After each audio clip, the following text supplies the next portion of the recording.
ஏம்மா அன்னைக்கு வந்து மாவே ஆட்டி முடிச்சிட்டேன்னா மாவு வந்து இன்னும் 2 3 நேரத்தில் உள்ளே வச்சிடணும்னு அடிக்க வெயிலுக்கு புளிப்பு ஏறிடும் பார்த்துக்கிடுங்க.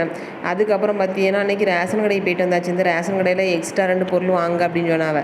நான் இது கோல்கேட்டும் சோப்பும் வாங்கியிருக்கேன். ஆனால் ரேட்டை பார்த்தீங்கன்னா அதே ரேட்டு தான் போட்டிருக்காவ.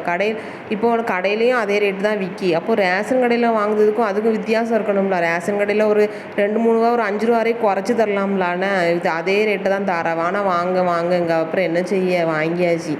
அதுக்கப்புறம் நம்ம அந்த பையில் கொண்டாந்து வச்சோம்னா இடத்த அடைச்சிக்கிட்டு அப்படியே கிடக்கு பற்றிலாம். அதனால முதல்ல வாங்கிட்டு வந்து எடுத்து வச்சுருவோம்னு சொல்லிட்டு எடுத்து வச்சுக்கிட்டு இருக்கேன்.